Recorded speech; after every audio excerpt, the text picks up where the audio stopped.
گی، تمہارے گھروں میں امن و امان آئے گا، آپس میں محبتیں آئے گی، اللہ کی رحمتیں اترے گی، اللہ کی برکتیں نازل ہوگی۔ تمہیں یہ قرآن قبر کے عذاب سے بھی بچائے گا دوستو۔ جب انسان سورہ تبارک الذی اور سورہ ملک کی مغرب کے بعد تلاوت کرتا ہے تو یہ صورتیں قبر کے اندر اللہ کے عذاب سے مقابلہ کرے گی کہ اللہ اس انسان کو عذاب نہیں ہونا چاہیے، اس کے جسم پر لپٹ جائے گی کہ یہ دنیا میں رہ کر بکثرت میری تلاوت کیا کرتا تھا، مجھے پابندی کے ساتھ روزانہ پڑھتا تھا۔ یہ سورہ ملک اور سورہ سجدہ انسان کے جسم پر لپٹ جائے گی دوستو۔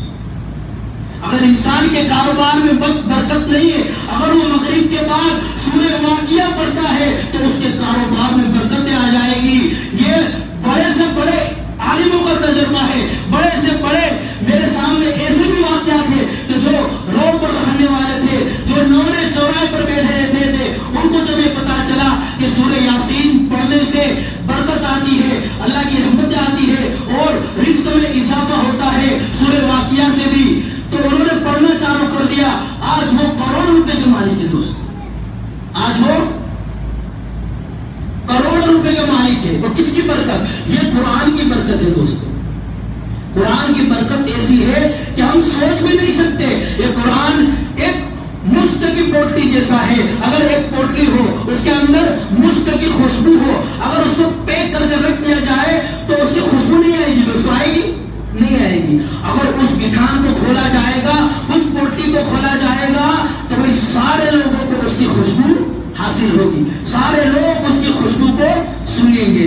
تو اسی طرح جو شخص، یہ قرآن ایک مشک ہے، مشک کی پوٹلی ہے، جو شخص قرآن پڑھے گا اس کے منہ سے مشک کی خوشبو آئے گی۔ امام عاصم ابن حفص رحمۃ اللہ علیہ مسجد نبوی کے اندر جب بچوں کو قرآن کا درس دیا کرتے تھے تو ان کے منہ سے مشک کی خوشبو آیا کرتی تھی دوست، کیا مشک کی خوشبو آیا کرتی تھی۔ طلبا نے کیا کہا، بچوں نے کیا کہا کہ استاد آپ کے منہ سے مشک کی خوشبو آ رہی ہے، آخر ایسی کیا بات ہے؟ قرآن تو آپ بھی پڑھتے ہیں، قرآن تو ہم بھی پڑھتے ہیں، لیکن آپ جب ہم کو سبق پڑھاتے ہو، قرآن پڑھاتے ہو تو آپ کے منہ سے مشک کی خوشبو آتی ہے۔ تو استاد کیا کہنے لگے امام عاصم بن حفص رحمۃ اللہ علیہ کہ بیٹا یہ راز ہے، راز کو راز ہی رہنے دو، راز کو کھولنے کی ضرورت نہیں ہے۔ طلبا نے پھر کہا کہ استاد بتائیے، تو کہنے لگے کہ بیٹا آج سے کچھ دنوں پہلے میں قرآن پڑھتے پڑھنے بیٹھا تھا مسجد نبوی کے اندر،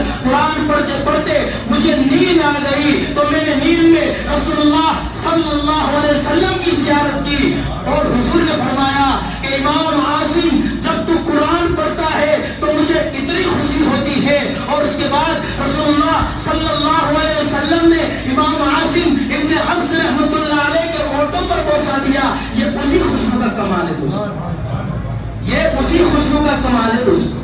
تو قرآن کو یارو ہم ہماری زندگی میں لائے۔ آج ہم نے قرآن کو ترک کر دیا، قرآن کو چھوڑ دیا۔ آج یہ ساری باطل طاقتیں جو ہم کو ٹارگٹ بنا رہی ہے، ہم مسلمان در بدر کی ٹھوکریں کھا رہے، چاروں طرف ہم لاچار کی طرف پھر رہے۔ یہ وجہ کیا ہے کہ ہم نے قرآن کا ساتھ چھوڑ دیا، ہم نے قرآن کا ساتھ چھوڑ دیا۔ ابھی کتنے لوگ ایسے کہ ان کو ہاتھ پکڑ کر کھڑا جائے کہ بھائی رمضان میں آپ نے کتنا قرآن پڑھا، یا ایک قرآن ختم کرا تو وہ خاموش ہو جائے۔ کوئی قرآن کی ترتیب نہیں تھی دوست، قرآن کو ہم نے اپنی زندگی سے نکال لیا ہے دوستو۔ دیکھو قرآن کو اپنی زندگی میں لاؤ، قرآن کے بتائے ہوئے طریقے پر چلو، قرآن کے مطابق اپنی زندگی کے فیصلے کرو، یہ دنیا تمہارے قدم چومے گی، یہ دنیا تمہارے قدم چومے گی۔ کرنا کیا ہے کہ قرآن کے مطابق چلنا ہے، قرآن اور حدیث کے مطابق چلنا ہے۔ آج اگر ہم اس دنیا کے اندر دیکھیں جتنی بھی کتابیں ہیں جس کا کوئی سند نہیں ملتی، جو لا اعتبار کتاب ہے، بھائی یہ قرآن تو کیا ہے؟ بھروسے والی کتاب ہے۔ یہ قرآن کوئی شک والی کتاب نہیں ہے۔ یہ قرآن کس نے بھیجا ہے؟ یہ قرآن اللہ نے بھیجا ہے۔ اور کس کے ساتھ بھیجا ہے؟ جبرائیل امین کے ساتھ بھیجا۔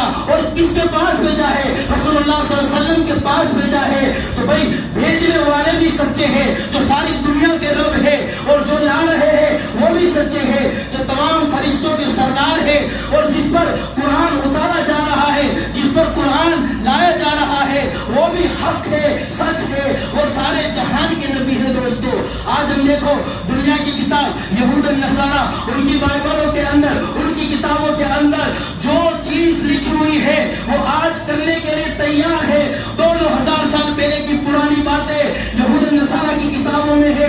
آج وہ کرنے کے لیے تیار ہے. غیروں کی کتابوں کے اندر جو کچھ بھی لکھا ہوا ہے آج وہ کرنے کے لیے تیار ہے. بس واحد ایک مسلمان ایسا ہے کہ جس کا قرآن حق ہے, سچ ہے, آسمانی کتاب ہے, خدا کے نور سے بنی ہوئی کتاب ہے, خدا نے بھیجی ہوئی کتاب ہے, جبرائیل امین لے کر آئے ہیں, رسول اللہ پر اتاری گئی, اس کے مطابق ہمیں جو کرنا ہے آج مسلمان وہ کرنے کے لیے بالکل تیار نہیں. آج مسلمان وہ کام کرنے کے لیے تیار ہی نہیں ہے دوستو. اصل تو کیا ہے؟ قرآن تو حق کتاب ہے. ذالک الکتاب لا ریب فیہ کی یہ کوئی شک والی کتاب نہیں ہے. بھائی بھیجنے والے بھی سچ ہے, لانے والے بھی سچ ہے, اور جس پر اتارا گیا وہ بھی سچ ہے. پھر اس میں شک کی کوئی بات ہی نہیں ہے. جو دنیا کی کتاب جس کی کوئی شرط نہیں, جو لا اعتبار کتاب جتنی بھی کتابیں ہیں لوگ اس پر عمل کرنے کے لیے تیار ہے. لیکن ہمارا معاملہ کیا ہو چکا ہے کہ قرآن کے بتائے ہوئے طریقوں پر آج ہم چلنے کے لیے تیار نہیں ہیں دوستو. قرآن کے مطابق اپنی زندگی کے فیصلے کرنے کے لیے ہم بالکل تیار نہیں ہیں دوستو. یہ کون سا معاملہ آ چکا ہے دوستو؟ یہ ہم کون سی زندگی میں جی رہے دوستو؟ آج ہم نے اللہ کا ساتھ چھوڑا, رسول اللہ صلی اللہ علیہ وسلم کا ساتھ چھوڑا, قرآن کا ساتھ چھوڑا, حدیث کا ساتھ چھوڑ دیا. اگر یہ ساری چیز چھوڑنے کے بعد اگر تم کو کوئی سکون ملتا ہے تو اسی کو اپنا رب بناؤ دوستو. اللہ کے بغیر, رسول اللہ کے بغیر, قرآن اور حدیث کے بغیر تمہیں زندگی میں سکون نہیں ملے گا, تمہیں زندگی میں کامیابی نہیں مل سکتی, تمہیں آخرت میں کامیابی نہیں مل سکتی. اگر زندگی میں کامیابی چاہتے ہو, اپنی زندگی میں چین اور سکون چاہتے ہو, آخرت میں کامیابی چاہتے ہو, تو قرآن اور حدیث کے بتائے ہوئے طریقوں پر چلنا پڑے گا. اللہ کے احکامات کے مطابق اپنی زندگی کے فیصلے کرنے پڑیں گے, اور رسول اللہ صلی اللہ علیہ وسلم کے بتائے ہوئے طریقوں پر چلنا پڑے گا. حضور کی سنتوں پر چلنا پڑے گا, حضور کی سنتوں کو زندہ کرنا پڑے گا. آج ہم دیکھیں کہ ہم کتنے رسول اللہ صلی اللہ علیہ وسلم کی سنتوں کو زندہ کریں, کتنے حضور کی سنتوں پر چل رہے دوستو. آج ایک چھوٹی سی چیز ہے, معمول چیز ہے کہ ایک سنت رسول اللہ صلی اللہ علیہ وسلم کی ایسی ہے کہ جو انسان جب قبر کے اندر جائے گا تو اس کے ساتھ نہ اس کا مال آئے گا, نہ اس کی دولت آئے گی, نہ اس کے دوست آئیں گے, نہ اس کے رشتے دار آئیں گے, کچھ بھی کام میں نہیں آئے گا سوائے اس کی داڑھی کے. یہ ایک واحد سنت ایسی ہے کہ مرنے کے بعد قبر کے اندر انسان کے ساتھ جاتی ہے. آج ہم وہ رکھنے کے لیے تیار نہیں ہیں دوستو. آپ کتنے غیروں نے داڑھی کو رکھ لیا, کیوں رکھ لیا بھائی؟ کہ سائنٹسٹوں نے بتایا کہ بھائی انسان اگر داڑھی رکھے گا, اس کے چہرے پر داڑھی بڑھائے گا تو وہ کینسر کی بیماری سے محفوظ رہے, اس کو کینسر کی بیماری نہیں ہوگی. تو انسانوں کو یہ بات سمجھ میں آ گئی, مگر رسول اللہ صلی اللہ علیہ وسلم 1400 سال پہلے یہ بات ہمیں بتا کے چلے گئے. وہ بات ہم کو سمجھ میں نہیں آئی دوست. ہم کس کے بتائے وہ طریقے پر چل رہے دوست؟ دنیا والوں کے طریقے پر چل رہے یا ہمارے نبی کے طریقوں پر چل رہے دوستو؟ ہمارے نبی نے تو ہمارے لیے ہر تکلیف کو برداشت کیا دوستو, ہر چیز, ہر مشقت کو ہمارے لیے اٹھا لیا کہ بس میری امت کا بیڑا پار ہو جائے. آخری وقت آپ جب دنیا سے پردہ کر رہے تھے تب بھی آپ نے فرمایا کہ جبرائیل جاؤ میرے اللہ سے پوچھ کر آؤ, جب میں دنیا سے پردہ کروں گا تو اس کے بعد میری امت کا کیا ہوگا. جبرائیل امین آتے ہیں اور فرماتے ہیں کہ یا رسول اللہ, اللہ تعالیٰ فرماتے ہیں کہ میں آپ کی امت کو تنہا نہیں چھوڑوں گا, قدم قدم پہ آپ کی امت کے ساتھ رہوں گا. ورنہ ہمارے کام تو ایسے ہیں, ہماری حالت, ہمارے کام, ہمارے گناہ تو ایسے ہیں کہ اگر اللہ تعالیٰ نے پہلے کی قوم کو پچھاڑا, یہود نصارہ کی قوم کو اکھاڑ کے پھینک دیا, قوم عاد, قوم لوط, قوم سمود کو اکھاڑ کر پھینک دیا, تو کیا ہمیں اللہ اکھاڑ کر نہیں پھینک سکتا؟ یہ تو رسول اللہ صلی اللہ علیہ وسلم کی دعائیں ہیں, ہمارے نبی کی آئے ہیں کہ اللہ نے ابھی تک ہم کو بچا کے رکھا ہے دوستو. جبرائیل امین آتے فرماتے ہیں کہ اللہ تعالیٰ, یا رسول اللہ, اللہ تعالیٰ قدم قدم پر آپ کی امت کے ساتھ رہیں گے. پھر آپ نے فرمایا کہ اب میری آنکھیں ٹھنڈی ہے. آپ نے پردہ کرتے وقت 2 وصیت فرمائی. کیا فرمایا؟ الصلاۃ, میری امت نماز کا چھوڑنا, لیکن آج 90% لوگ نماز چھوڑتے. دوسری بات بتائی, دوسری وصیت فرمائی وما ملکت ایمانکم, میری امت کے غریبوں پر رحم کرنا. نہ آج نماز کو دیکھا جاتا ہے, نہ آج کوئی غریبوں پر رحم کرتا ہے، جو کچھ انسان کے من میں آتا ہے اپنی مرضی کی زندگی گزارتا ہے، جو اللہ نے قرآن میں بتایا، جو رسول اللہ نے حدیث میں بتایا، اس کے مطابق آج مسلمان اپنی زندگی گزارنے کے لیے بالکل بھی تیار نہیں ہے۔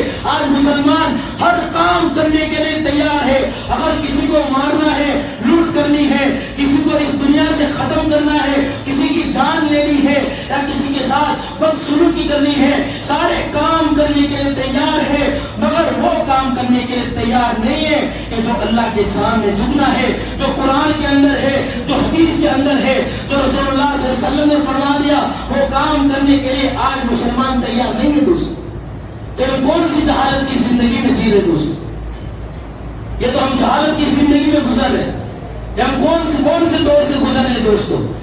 کہ اللہ کے نبی صلی اللہ علیہ وسلم کی زندگی تھی، انہوں نے ہر چیز ہم کو بتا دی۔ رسول اللہ صلی اللہ علیہ وسلم تو آپ کے عرش فرش پر ننگے تھے، جنت کی چابی آپ کے ہاتھ میں، اللہ کا جھنڈا آپ کے ہاتھ میں، اسلام کا جھنڈا آپ کے ہاتھ میں۔ جب آپ کے چہرے کی باری آئے تو قرآن والضحیٰ کہہ دے، جب آپ کی زلفوں کی باری آئے تو قرآن واللیل کہہ دے، جب آپ کے سینے مبارک کی باری آئے تو قرآن الم نشرح لک صدرک کہے، جب آپ کے زمانے کی باری آئے، جب آپ کے زمانے کی باری آئے تو قرآن والعصر کہے، جب آپ کے ملک کی باری آئے تو قرآن لا اقسم بہذا البلد کہے، جب آپ کی چادر اور آپ کی کمبل کی باری آئے تو قرآن کہے یا ایھا المدثر یا ایھا المزمل۔ آپ کو تو سارے مقام مل گئے، پھر بھی آپ نے پریکٹیکل کر کے دکھا دیا کہ